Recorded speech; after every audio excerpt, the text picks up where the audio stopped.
And so the pushing away for me felt necessary so that I could start to identify who I was. Dear Ian, my son is 15 and it feels like I'm losing him. He used to tell me everything. Now most conversations end with fine, nothing, or leave me alone. He spends most of his time in his room, and when I ask about school or friends, he acts like I'm interrogating him. I'm trying not to overreact. His grades are still okay, and he's not getting into obvious trouble, but I can feel the distance growing, and I don't know how to reconnect without pushing too hard. I've tried giving him space because I thought that was respectful. I've also tried initiating more conversations and activities together. Sometimes he engages, but more often he seems annoyed. I know teenagers naturally pull away as they become more independent. Still, I worry that if I don't handle this well, we'll drift further apart. How do you stay emotionally connected to a teenager who seems to want very little to do with you? And how can parents tell the difference between normal adolescent independence and a relationship that needs more intentional repair? Worried Josh. Let's set the worry aside. Do you remember being 15? For me, it was definitely a time when I felt trapped in this vision of myself that was very much my father's trajectory. And so the pushing away for me felt necessary so that I could start to identify who I was. And so that's, I think, what happens to all of us. And it happened to you. There's a way in which you pushed away from your folks around about this age, and you're just trying to figure things out. My eldest son is pushing away. He's figuring out, how do I want to be? What am I looking for? How do I define myself as different than my dad? And that means time away from him, and that hurts. That doesn't feel good.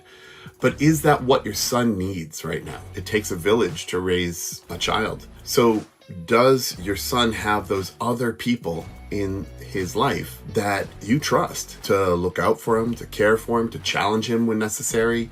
That's the important part. These adolescent years are really where some of our energy needs to go, in making sure that that village is well supported. Can Auntie take him out to the movies? Can Unc go ride bikes with him? But outside of that, what about just being around and not asking questions? Do the things that he wants to do, if you're welcome to do that.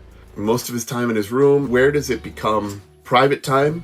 And where is it pulling away from the family in ways that don't reflect your values? Are there responsibilities? It sounds like the academics are handled. Are there other ways in which this burgeoning adult can be challenged and be involved in, hey, this is for the family.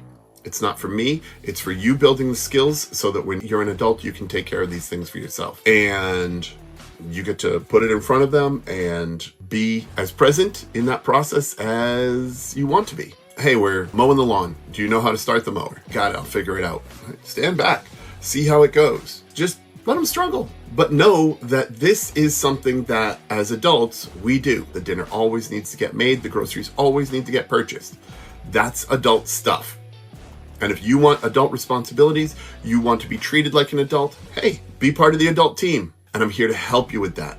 But what I sense that you're struggling with here, Josh, is your shifting role in your son's life. You're no longer the director.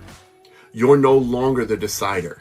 And frankly, that's the way this is meant to go. Can you more intentionally step into that mentor role? If you step back, that gives your son space to step toward you. But if you're holding on so tight to his life that he can't feel, there's no space on the rope for him to grab and feel in control of his own life, that's what the pushing away is about. How can I feel more in control about what's going on in my world, which is changing internally, externally, the social dynamics, perhaps sexual or romantic interests, the looming future? All of this stuff can feel really overwhelming. And for my part, sharing my struggles at that same age has laid a nice bed of soil for us to have conversation. So engaging him in the adult piece and engaging him in your childhood, in your adolescence. What was the stuff you were doing? I don't know about yearbooks, but that might be a place where you connect. What were the things that you were into at 15? Staying emotionally connected to a teenager. Our role is to be available. I don't know what emotionally connected feels like for you, but you can always talk about your process. You can always talk about, hey, we used to go to Six Flags and you would want to ride the inner tube with me. And so now I'm adjusting to being at the park with someone who doesn't even want to ride the ride with me. This is a big adjustment for me. And I just want you to know that I'm always here for you, no matter what you need. That can feel big, but it's an important thing to say. And then leave the space for him to come to you. When he needs you, trust that you've given him the tools that he needs to navigate a little bit, but then also that safety and that trust is present so that he feels as though he can come to you when he needs to.